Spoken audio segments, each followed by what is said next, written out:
buenas tardes a todos los asistentes y presentes, a los que nos ven a través del streaming. Hoy comienza el ciclo de charlas de investigación con la quinta presentación. ¿Ya? Su objetivo es mostrar las investigaciones de los nuevos profesores, doctores de nuestra escuela, que llevan ya 2 años con nosotros. Al finalizar la presentación realizaremos una ronda de preguntas para cualquier duda o consulta. Presentamos al doctor Carlos Milovic, quien es ingeniero civil electricista y doctor en Ciencias de la Ingeniería de la Universidad Católica de Chile e hizo un postdoctorado en la Universidad de Cambridge, London, Reino Unido. Actualmente es profesor asociado de la Escuela de Ingeniería Eléctrica de la Pontificia Universidad Católica de Valparaíso. Junto al doctor Hernán Mella, llegaron para formar una nueva área de investigación en ingeniería biomédica. Su investigación está enfocada en el desarrollo de nuevas técnicas de adquisición y procesamiento de imágenes de resonancia magnética, con especial énfasis en la medición de propiedades electromagnéticas de los tejidos, con el objetivo de mejorar el diagnóstico y tratamiento de enfermedades. Su charla de hoy consiste en la resonancia magnética, problemas de inversos en imágenes y su aplicación en la reconstrucción de mapas de susceptibilidad magnética de tejidos humanos. Los dejo con el doctor Carlos Milovic. Le damos un aplauso. Gracias por asistir. Tal cual vamos a hablar un poquitito sobre el fundamento de la resonancia magnética, cómo funciona un poco esta tecnología y cómo está relacionado todo el tema de poder adquirir imágenes de las propiedades electromagnéticas de los tejidos y cómo eso nos puede servir para la detección de algunas enfermedades o entender algunos procesos biológicos. Entonces vamos a partir, como les contaba, con los fundamentos de lo que pasa en la resonancia. Entonces vamos a partir asumiendo que sabemos algunas propiedades electromagnéticas de los tejidos y gracias a este señor Maxwell vamos a poder calcular cuáles son los campos magnéticos que generan estos tejidos. Eso va a pasar por nuestro resonador, lo cual nos va a permitir generar una adquisición de estos campos y de ahí vamos a calcular cuáles son las propiedades magnéticas del tejido de vuelta. Entonces este pedazo de acá va a ser problema directo, o sea, cómo se generan los campos, y el problema inverso va a ser cómo a partir de los campos vamos a adquirir estas propiedades electromagnéticas. ¿Sí? Ojalá estas dos cosas sean iguales. Entonces vamos a enfocar la primera parte de la charla en qué es lo que pasa desde que generamos los campos, o están en el resonador, cómo se adquieren y cómo eso lo estamos midiendo gracias a este equipo. Y la segunda parte va a ser cómo a partir de estos campos vamos a adquirir las propiedades electromagnéticas de los tejidos. Y para esto vamos a partir con algo que se llama el decaimiento de inducción, el Free Induction Decay, FID, en resonancia magnética. ¿Cómo funciona la resonancia? Básicamente lo que estamos haciendo es tomar todos los spins, o sea, todos los núcleos de hidrógeno que hay en el agua, en el cuerpo, y vamos a excitar los spins. ¿Ya? Entonces, cuando metemos toda esta agua, estos átomos dentro del resonador magnético, gracias a que el campo magnético es súper potente, todo se va a alinear en la misma dirección. ¿Ya? Ahora, que estén todos alineados no nos sirve de mucho. Entonces lo que vamos a hacer es vamos a excitar levemente estos núcleos con un pulso de radiofrecuencia y vamos a sacar del reposo a estos espines. Y cuando sacamos estos espines del reposo, van a empezar a girar, a precesar, ¿ya? Y a recuperar su magnetización original. Ahora, una de las gracias que tiene este fenómeno es que la frecuencia a la que van a girar, o van a precesar estos átomos es conocida, y es la frecuencia del armor, y eso depende principalmente del campo principal aplicado y de la constante giromagnética que está acá, que es una constante física. ¿Ya? Entonces, básicamente, sabiendo el campo principal al que estamos metiendo todos estos núcleos, sabemos a qué velocidad, a qué frecuencia angular van a estar girando. Ahora, lamentablemente no podemos tener acceso completo a la medición de estos spines, o de los núcleos, sino solamente podemos hacer lo que pasa en el plano transversal. Entonces, vamos a mirar desde arriba todo este proceso y vamos a ver la proyección de esta medición en el plano XY. Entonces, si miramos el plano XY, vamos a tener un vectorcito que nos va a indicar cómo va a procesar nuestro spin. Entonces, vamos a tener, por supuesto, una magnitud y una fase. Ahora, la magnitud de este spin, o esta señal que se está generando, va a decaer con el tiempo, y por eso lo vamos a modelar con este decaimiento exponencial. ¿ya? El R de estrella es la tasa de decaimiento que va a depender de la composición química del tejido. Por el momento dejémoslo así tal cual. Y por supuesto va a depender de una magnitud inicial que va a depender de la densidad de protones que vamos a tener en nuestro tejido.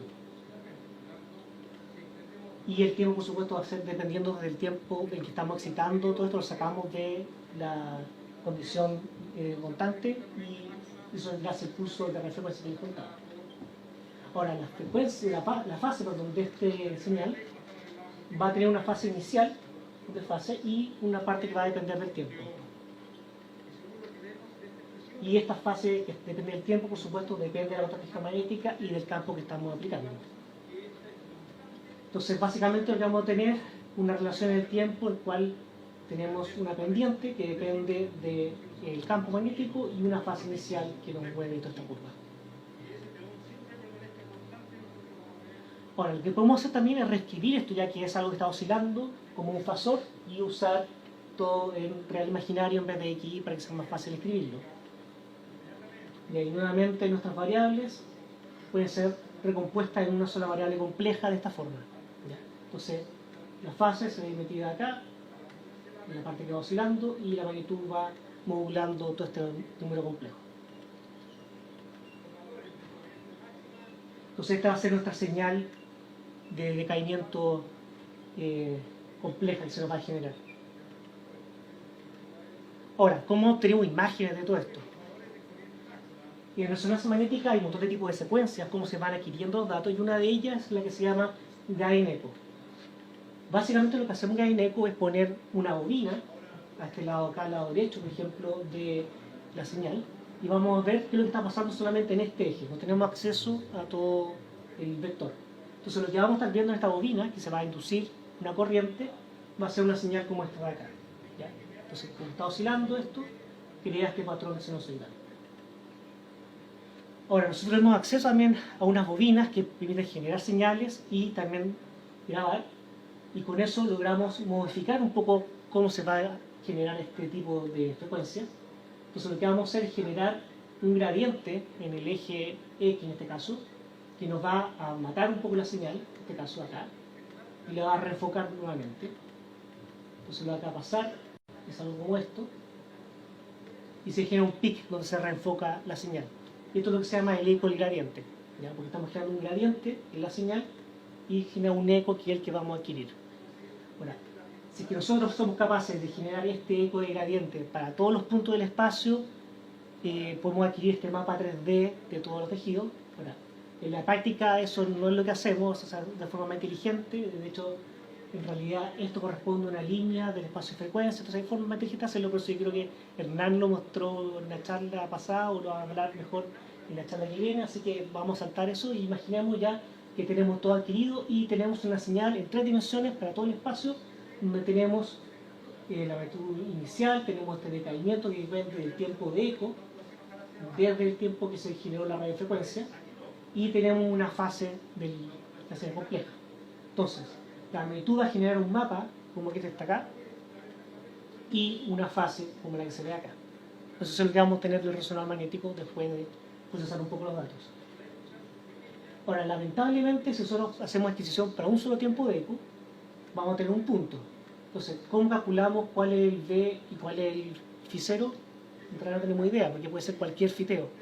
Entonces, eso en realidad no nos ayuda mucho, y lo que tenemos que hacer es modificar un poco esta secuencia, y en vez de hacer una secuencia de un solo eco, que sea de múltiples ecos, y ahí básicamente es meter más señales que están reenfocando y enfocando de nueva señal, y eso nos genera múltiples ecos.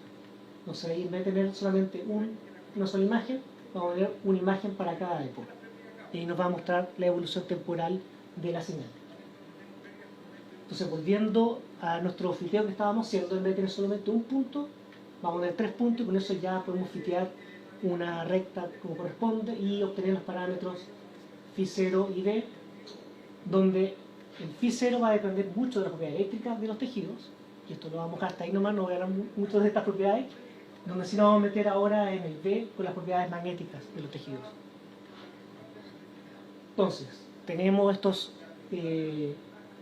fases que hemos adquirido con el resonador, cada una va evolucionando, y si se dan cuenta, tenemos aquí unos artefactos medio raros. ¿cierto?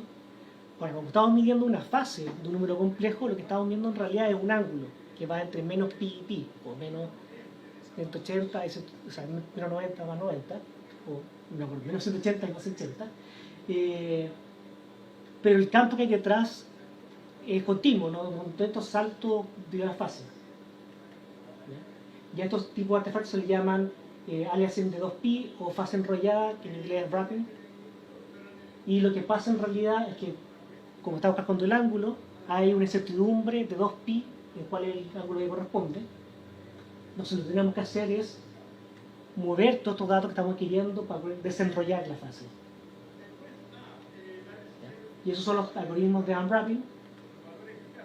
Y se generan entonces mapas después para cada eco, como corresponde con los valores de la fase, y eso ya lo podemos combinar como corresponde a obtener el campo de verdad que se está midiendo.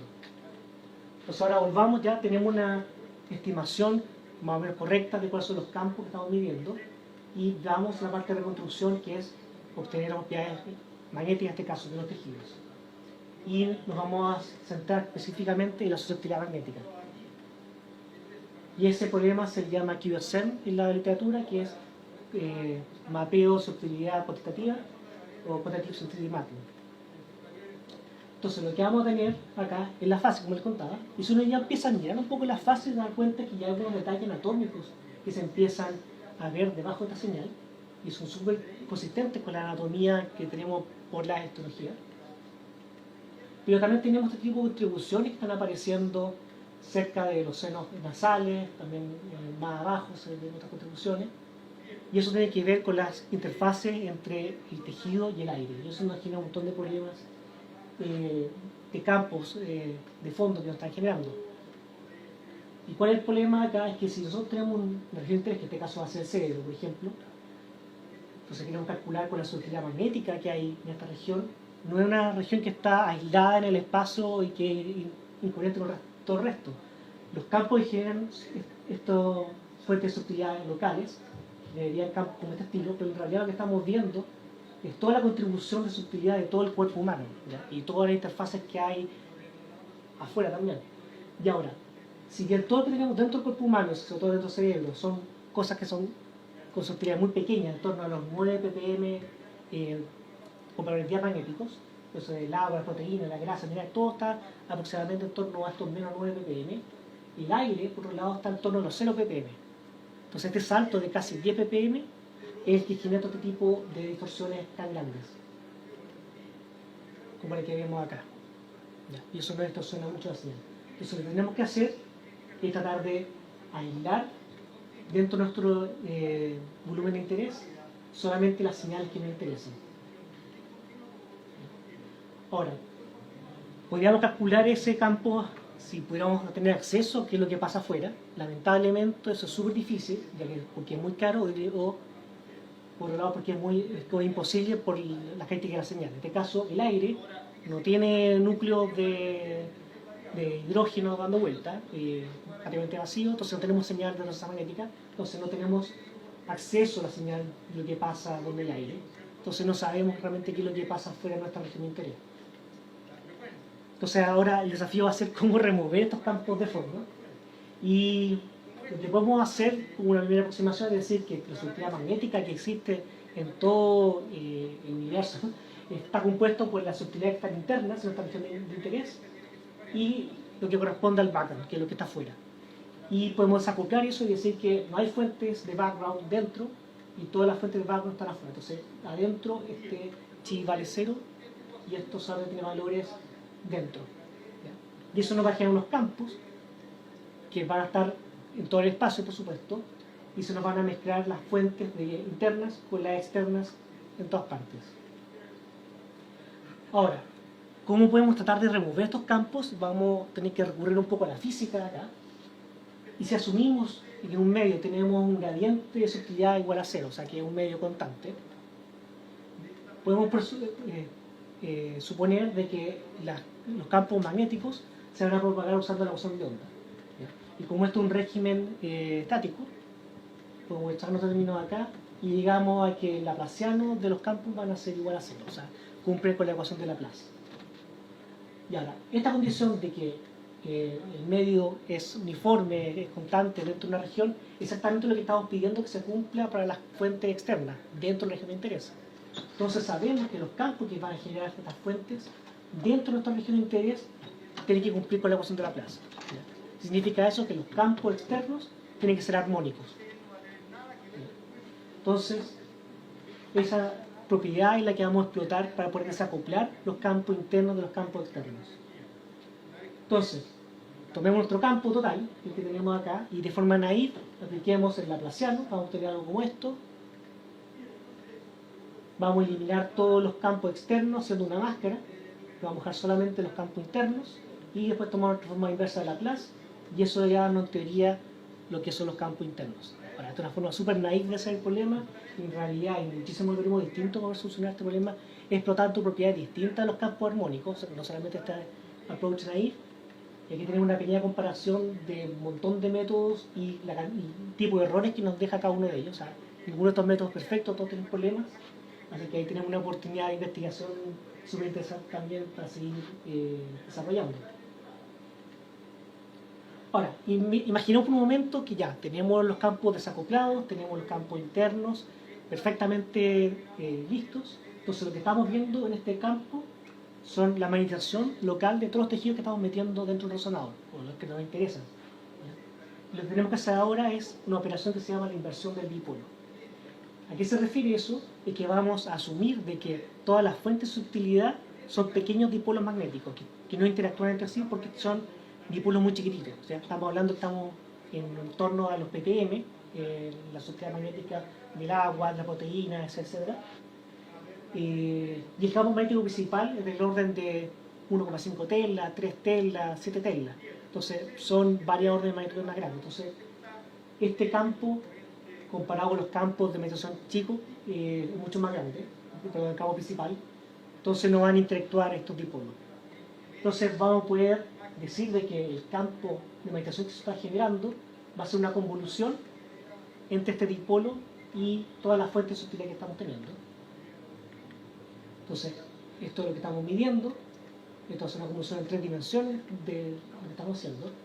El dipolo es conocido, es una expresión física conocida por física electromagnética hace muchos años. Tiene una forma más o menos como esta, donde tiene unos lóbulos positivos y un anillo negativo alrededor y decae de forma cúbica. Entonces, todo esto es súper conocido, se podría ser fácil de resolver. Y la gente, bueno, se ve muy bien esta imagen, pues este paper en el año 2004, y ya se empezó a preguntar de, bueno, sabemos cuál es el campo, sabemos cuál es el dipolo, podemos resolver este problema, y en el 2004 llegaron a la conclusión de que esto no es posible con la tecnología de la época, porque la cantidad de variables que hay en este problema es sumamente grande, entonces no hay ningún supercomputador posible que pueda resolver esto de forma decente. Afortunadamente, al año siguiente salió una solución a este problema, y es básicamente usar el teorema de convolución de Fourier, en el cual si tenemos una operación de convolución y le aplicamos una transformada de Fourier, en este caso 3D, los operadores en vez de una convolución se transforman en una multiplicación punto a punto, y eso hace que el problema sea muchísimo más sencillo. Y el dipolo en el espacio de Fourier tiene una expresión súper sencilla, que depende solamente de la dirección eje z y de la dirección esférica o la suma cuadrática de todos los términos. Entonces es algo súper fácil de computar. De hecho, todos calculan el dipolo de esta forma, ya ocupa la expresión en el espacio. Y este tipo de función tiene esta forma que está acá, que va entre menos 2/3 y 1/3.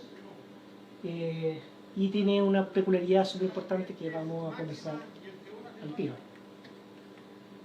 Entonces, si tenemos el campo, tenemos el dipolo, tenemos en el dominio de la frecuencia, entonces deberíamos decir, bueno, entonces ya tengo listo el problema. Tenemos que dividir nomás por la forma del dipolo en el dominio de la frecuencia, tenemos una sutilidad en la frecuencia, tomamos la forma inversa de Fourier, listo, problema resuelto. Vamos para la casa. Entonces, veamos qué pasa en la práctica. Tenemos nuestro campo, lo vamos a transformar de Fourier, que se ve más o menos así, lo dividimos por el dipolo, nos da algo así, y el resultado es horrible. Ahora, ¿por qué es tan horrible? Porque les contaba que el dipolo va entre menos 2/3 hasta 1/3, y hay una región donde cruza por cero. Y eso genera dos tipos de problemas. Uno, división por números pequeños, que lo que hace, si tomamos un número cualquiera, le digo un número súper chiquitito, va a ser un número muy grande.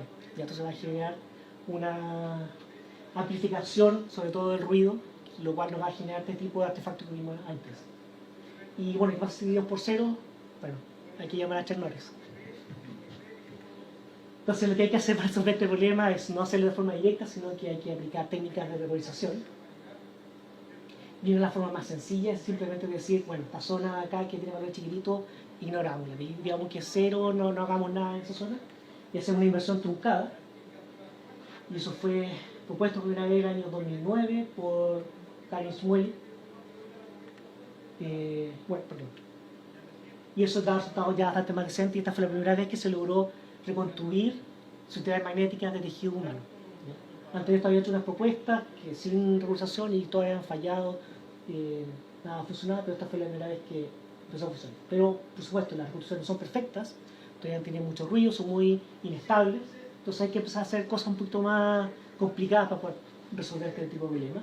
Y lo que hacemos es tomar nuestro modelo, lo reescribimos de esta forma, entonces hacemos una función de error y lo metemos ahora en un paradigma de optimización. Entonces vamos a tratar de encontrar, en este caso,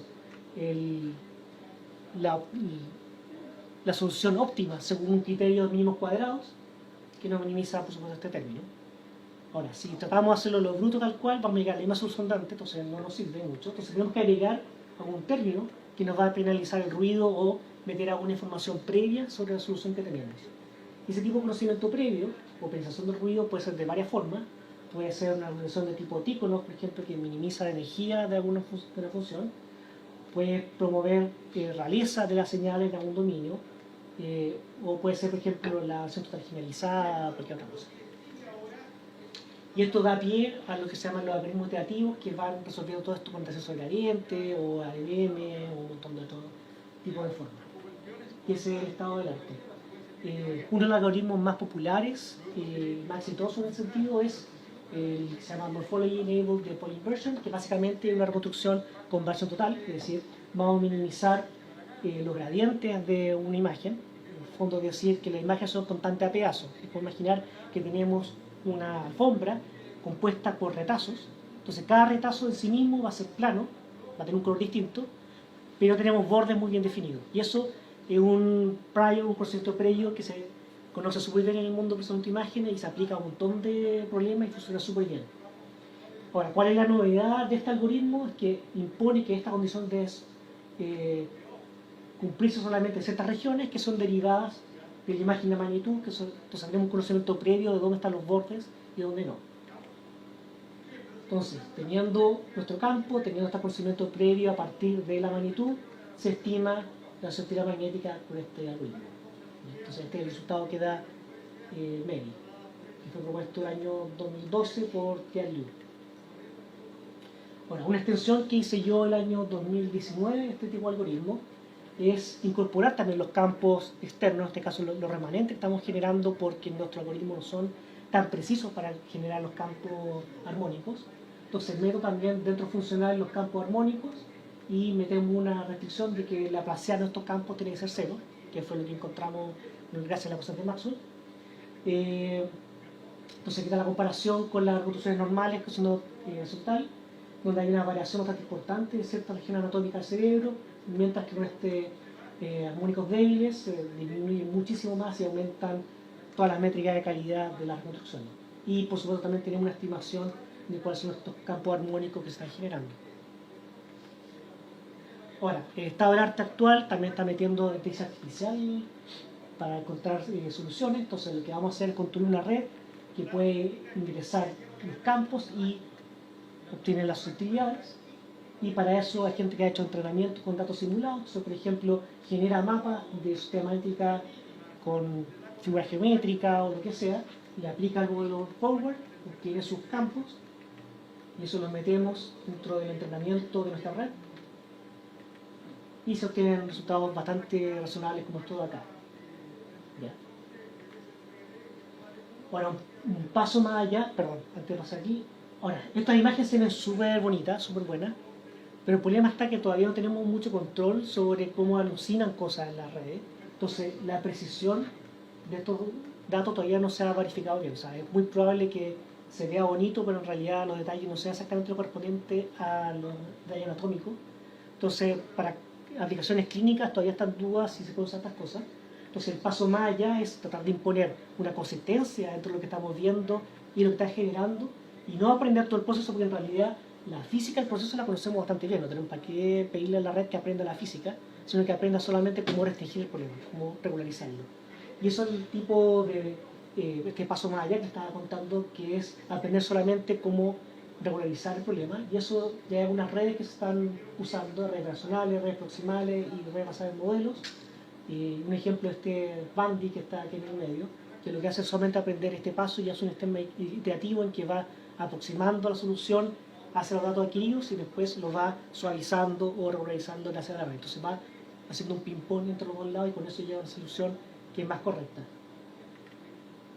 Ahora, el problema de este tipo de soluciones es que requieren ajuste de parámetros para ver qué tan fuerte tiene que ser suavizado, o cuál es la rapidez con la que avanzan estos algoritmos, y además puede ser bastante más lenta. Entonces, todavía no hemos llegado a algo que puede ser aplicable en la clínica. Entonces, para resumir un poco lo que hemos hecho hasta ahora es, estamos midiendo el campo magnético, que se está aquí en el resonador, estamos removiendo el campo de fondo, eso nos da una estimación de las magnetizaciones locales de los tejidos, y eso lo pasamos con un algoritmo de inversiones de dipolos que nos da finalmente los mapas de su utilidad magnética. Ahora, hay métodos híbridos, como les contaba también, como el Weak Harmonics y otros que se llaman Single Step, que pueden incorporar estos pasos en uno solo en vez de tener que remover los campos y después invertir, podemos hacer las dos cosas al mismo tiempo. Ahora, tampoco estas cosas no están muy validadas, porque generalmente no se ocupan mucho para la clínica, pero son cosas que se están desarrollando también fuertemente. Y hemos hecho varios intentos de comparar todas estas cosas y ver qué tan buenas son. El año 2016 hicimos el primer challenge de la construcción. Ahora, lamentablemente en esa época usamos datos en vivo y la comparación que se hizo no era muy buena, entonces las conclusiones que se sacó no fueron válidas, entonces tuvimos que repetirlo todo el 2019 con datos sintéticos, donde sabíamos exactamente cuál era el ground truth o la referencia para reconstruir, y eso fue publicado en 2020 los resultados. Y bueno, los algoritmos de mi toolbox de reconstrucción les fue súper bien. De hecho, aquí en esta columna vemos que 4 de los 5 algoritmos ganadores de una de las etapas fueron algoritmos míos, así que nos fue súper bien. Así que, bien, vamos súper bien en ese sentido. Pero claro, todavía hay muchos desafíos, como les contaba, el tema de los campos de fondo y mejorar también otras cosas. Ahora, imaginemos ya un momento de que todo perfecto, funciona perfectamente. ¿Para qué queremos saber la sutilidad magnética de los tejidos? Bueno, una de las cosas que se puede hacer es hacer mapeo de hierro del cerebro o de otros tejidos, ya que sabemos que hay una correlación súper importante entre la sutilidad magnética y la concentración de hierro que hay. Entonces, por ejemplo, en la esclerosis múltiple vamos a encontrar que hay unas lesiones, como vemos acá, pero no se tiene muy claro cuál es la composición química de estas lesiones. Entonces vemos que hay lesiones como esta acá, que se ven de forma muy definida en su sutilidad magnética, esta forma acá, y nos muestran de que tiene un anillo que tiene que ver con la acumulación de hierro en esta lesión, y también se nota la vena central que está dentro de esta lesión. Y también otras lesiones que se ven hiperintensas en magnitud, que en su sutilidad no se ven, que probablemente son otro tipo de lesiones que en realidad no cambian la composición química de los tejidos. Otra aplicación que tiene la sutilidad magnética es para el mapeo precirúrgico. Entonces, por ejemplo, si obtenemos una imagen de magnitud como esta, hay muchas estructuras profundas del cerebro que no tienen contraste suficiente para poder ser detectadas, pero sí se ven súper bien en resonancia magnética, en sutilidad magnética. Entonces, un radiólogo o un cirujano neurólogo puede tomar este mapa de sutilidad magnética y planear la cirugía para atacar directamente dónde tiene que extirpar un tumor o tiene que hacer alguna intervención. Como en este caso, estas estructuras están acá cerca del tálamo y el caudal. Otra aplicación importante que tienen los efectos de sutilidad es el tema funcional, es decir, ver cuando actividades neuronales generan cambios en el cerebro, y eso se puede detectar con resonador magnético. Y hay dos tipos de señales que se pueden ver. Una es señal Volt, es decir, cómo el consumo de oxígeno cambia la sutilidad magnética de las venas, y uno lo puede ver tanto en magnitud como en la fase y calcular su sensibilidad. Y en ese sentido la susceptibilidad magnética tiene una espacialidad mucho más fina que el efecto Volt tradicional que ve solamente la magnitud. Entonces podemos encontrar cuáles son las fuentes de actividad neuronal de forma mucho más precisa y con mayor confidencia estadística que los métodos tradicionales. Bueno, hay otro montón de aplicaciones, por ejemplo, ya que podemos ver muy bien cuál es el contenido de hierro, podemos saber en las venas, por ejemplo, cuando hay hemorragias. Entonces una hemorragia masiva como esta se ve claramente, pero también podemos detectar microsangrados que no se ven típicamente en resonancia de magnitud, un tipo de secuencia. Y también podemos hacer una separación súper importante en las clasificaciones de la hemorragia, porque tienen signos de sociedad distintos, ¿ya? Esto es un elemento diamagnético, mientras que el hierro es paramagnético, ¿ya? Y esa diferenciación nos da un contraste súper exquisito en sensibilidad magnética que no está disponible en otras modalidades de imágenes. Ahora, haciendo también estudios de corte en el tiempo, podemos encontrar cómo los procesos de envejecimiento cambian el contenido de hierro en cierta estructura del cerebro. Por ejemplo, acá entre una corte entre 1 año y 71 años. Entonces, se ve claramente cómo cambia el contenido de hierro en las estructuras profundas del cerebro.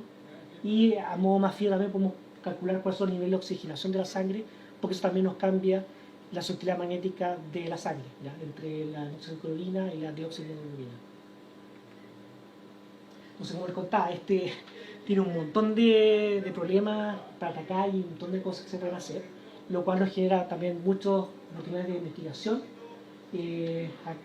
Yendo más a la frontera, lo que podemos hacer es usar método híbrido de aprendizaje profundo basado en el modelo físico, como les contaba en nuestra diapositiva, para poder mejorar la calidad y el robustez de las construcciones, también tratar de automatizar mucho más este proceso, porque todavía hay muchos procesos manuales que hay que definir las máscaras, de encontrar los parámetros, etc. Y eso con la idea de facilitar el traspaso de la clínica. Ahora, también podemos usar todo esto para simplificar el pipeline y avanzar hacia el algoritmo single step que sea más robusto y nuevamente para tratar de que el traspaso de la clínica sea más fácil y sea más diverso. También podemos tratar de ir más allá incluso y mejorar el modelo físico, entonces meter, por ejemplo, el problema de qué pasa si que tenemos agua y grasa mezclada que nos genera otros efectos de fase, o podemos tratar de separar cuáles son las fuentes diamagnéticas de las paramagnéticas dentro de cada voxel, pues también nos genera comportamientos no lineales en la evolución de la fase. O incorporar contribuciones a la fase que no son compatibles con el dipolo, por ejemplo, el intercambio químico, la microestructura, la velocidad del flujo de las venas, etc. Nos mete distorsiones en los campos. Entonces, podemos tratar de meter todos estos modelos más físicos gracias a inteligencia artificial. Y bueno, estoy escribiendo una propuesta a la Fondo de Civilización del 2023, que va a tratar de incorporar otras cosas, así que ojalá por eso generemos fondos para poder algunos de ustedes traerlo a investigar acá también conmigo. Y eso, la oportunidad de colaboración también es súper grande. En este momento mis colaboradores más importantes son la Católica de Santiago y también con el Instituto Milenio de Ingeniería en la Salud, iHealth, que este es un Instituto Milenio nuevo que se creó este año y que abarca la Católica, la Universidad de Valparaíso, la Universidad de Concepción, la Universidad de Chile. Entonces es una red súper importante a nivel nacional, con la que estamos colaborando y tenemos acceso a resonadores magnéticos.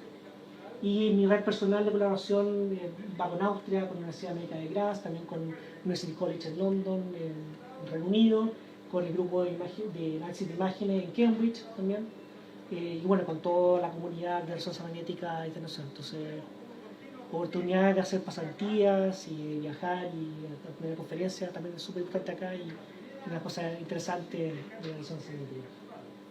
Eso, gracias por haber escuchado la charla. Sé que avancé súper rápido el contenido, pero la idea es que darle un repaso de qué es lo que existe y dónde qué oportunidades para investigar. Sí, Gonzalo. Muchas gracias, profesor. Muchas gracias. ¿Tienen preguntas? Sí, claro. No sé, Los chicos. yo quería hacer una pregunta, pero que tiene que ver con una línea anterior. Sí, dale. ¿Dónde? Un poquito más. Cuando empieza a hablar ya de los algoritmos de esa línea, de la, no me equivoco, esa es la parte del desafío que tiene un poco ahora los algoritmos inteligentes, ¿cierto? Para el apoyo de la Sí. es que igual no quede claro, porque de verdad que no entiendo. Es nuevo esto para mí. Sobre cuál es un poco el rol que tiene estos psicólogos apoyados en los sistemas físicos. Claro, Para generar claro, todo tipo de modelos se llama Physics Informed o Model Based. O sea, en el fondo, tú estás metiendo de alguna forma el modelo físico dentro de la red. Y hay muchas formas distintas. Por eso acá nombré solamente 3 tipos de formas. Por ejemplo, las redes racionales lo que hacen es decir de que sabemos cuál es el gradiente del regularizador. Entonces, cuando hacemos nuestro algoritmo iterativo y estamos haciendo el descenso del gradiente de la función, vamos actualizando esa parte del funcional gracias a la red. Ya. Entonces, esa es una forma de hacerlo. Otra forma es con las redes proximales. Entonces, en el fondo, lo que estamos haciendo es que les contaba yo, que podemos tratar de hacer consistencia de datos en cuanto nos vamos a acercar a la solución que nos dice los datos. Después aplicamos la red, por ejemplo, una red que haga denoising, que es un paso proximal en el cual nos va a alejar de la consistencia de datos, pero nos va a suavizar el resultado o lo va a mejorar de alguna forma. Y después volvemos para acá y sí, vamos saltando entre la consistencia de datos y lo que es la regularización. Entonces eso es la red proximal. Después redes basadas en modelos que lo que hacen es integrar todo este proceso junto, entonces meten el modelo físico dentro de la función de pérdida. Entonces también pueden aprender un poco más también la tasa de descenso, pueden aprender otras cosas más del modelo, son más avanzadas. Entonces, hay un montón de formas distintas de atacar este problema y hay que ver cuál funciona mejor. Vale, gracias. Sí. Sí, dale, Gonzalo. Ya, gracias. Yo tengo algunas cosas que preguntarte. Primero, ¿cuál sería como la hipótesis que quieres tú comprobar con el proyecto? ¿La has pensado, le has dado una vuelta, la tienes ahí como bien madura? Sí, bueno, la hipótesis principal es que este tipo de métodos permiten mejorar la calidad de las construcciones y la robustez de estas mismas. Iría por el lado de la reconstrucción de la... Sí, Ya. sí. Cuando tú haces la reconstrucción, ¿cómo lo validas? O sea, porque mostraste el tema del challenge ese, ¿cierto? Claro, actualmente esa es una forma... Pero ahí, perdón, hay un experto que ha... O sea, ¿cómo se hace la validación? Eso es lo que Claro, tenemos un lado de la simulación, sí, que en ese sentido el challenge, sí. acá,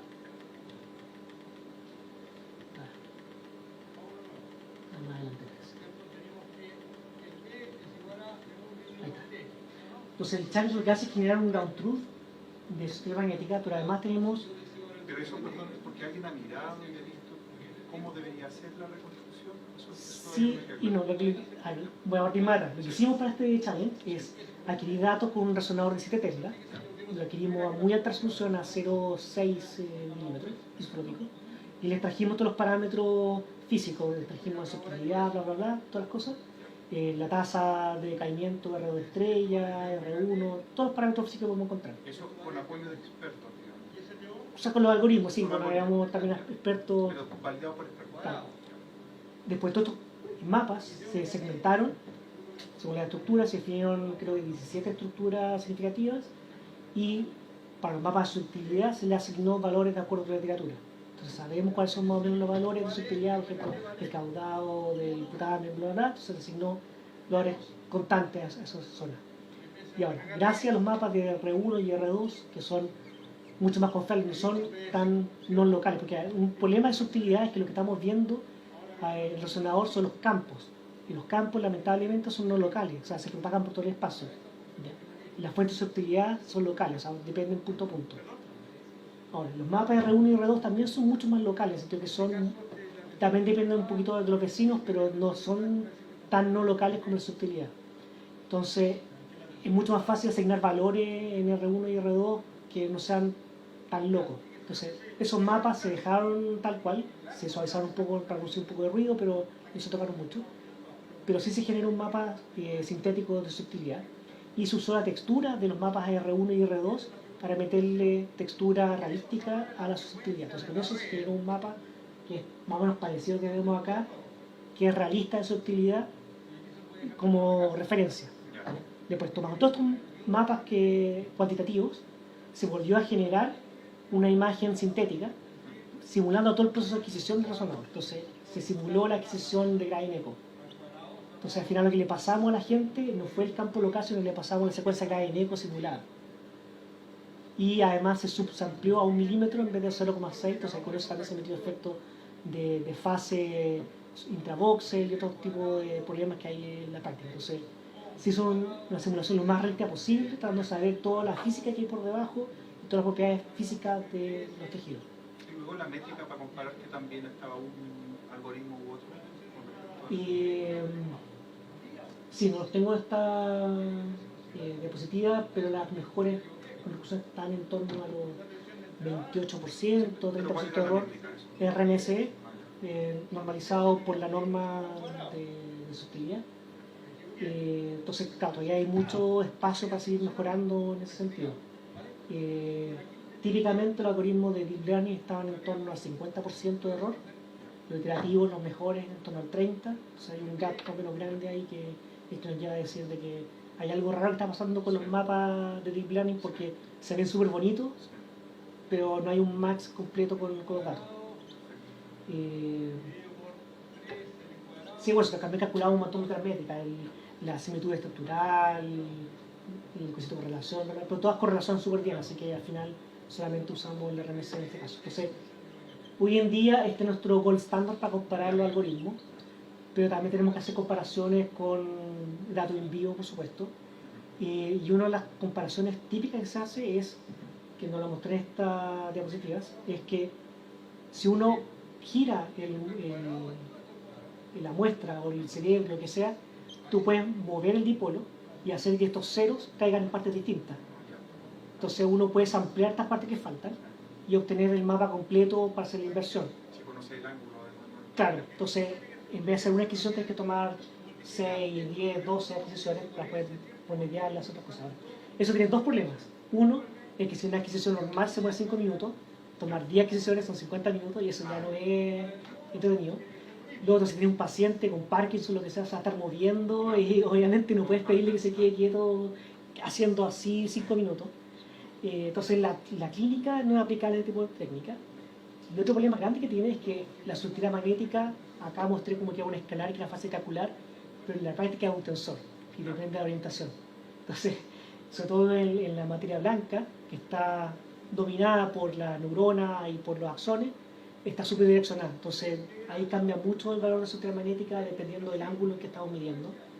Entonces, hay componentes de microestructura y también de tensorialidad que hace que la estructura magnética dependa de la orientación. Entonces, comparar una orientación única, como en este caso, con estos mapas de múltiples orientaciones, no hay un cárcel. Ese fue el problema que tuvimos en el Challenge 1, que comparábamos con estos datos generados por múltiples orientaciones y al final nos dimos cuenta que habían cosas, producto del tensor, de que quedaba un desfase entre el ground truth y lo que estamos reconstruyendo, y todas las soluciones óptimas se veían todas desenfocadas porque trataba de minimizar el error medio y claro, si da algo desenfocado da mejor que algo con detalle fino. Entonces, por eso tengo que repetirlo. Oye, ¿y en esta siempre es una imagen plana? O... No, un volumen 3D.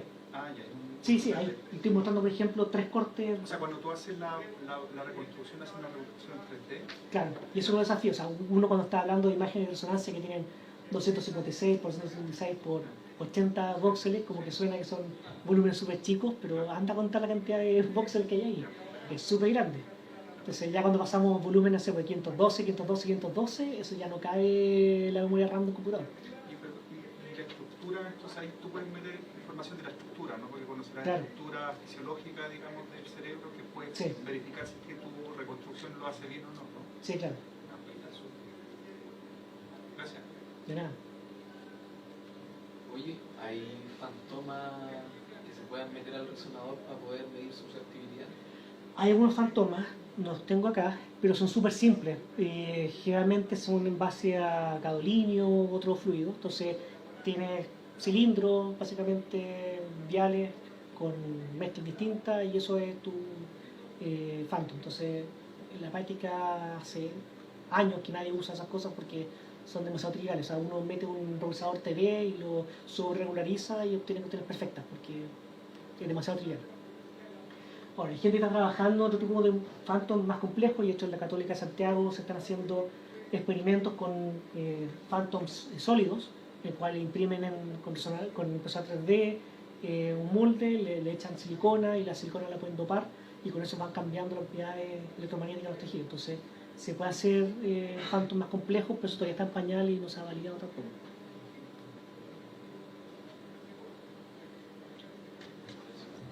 Ya. Llegó otra pregunta por aquí por redes sociales preguntando si han considerado minimizar con L1 para evitar las soluciones desenfocadas. Bueno, hay dos tipos de lugares donde podemos aplicar minimización con L1. Una en el lado del regularizador, y bueno, la versión total es básicamente una minimización de norma 1 del gradiente. Entonces lo que hace precisamente eso, es imponer raleza en el gradiente y claro, eso funciona súper bien. También se ha hecho con wavelets, con minimizando la norma... se me fue.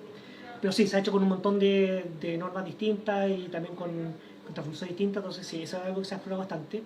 Otro algoritmo que yo propuse en un tiempo es cambiar la norma de la consistencia de datos por la norma 1 para que sea más robusta a los outliers que hay en la distribución. Y eso también funciona súper bien, pero cuando la señal tiene buena relación señal-ruido y su modelo es más parecido a una señal con ruido gaussiano, ahí entonces esto deja una textura media rara que no es tan ideal. Pero sí, se ha hecho experimentos con norma 1 tanto en el consistencia de datos como en el regularizador. Súper. Esa es la única pregunta que hay acá en redes sociales. Listo. Muchas gracias, Gracias a profesor. ustedes. Le damos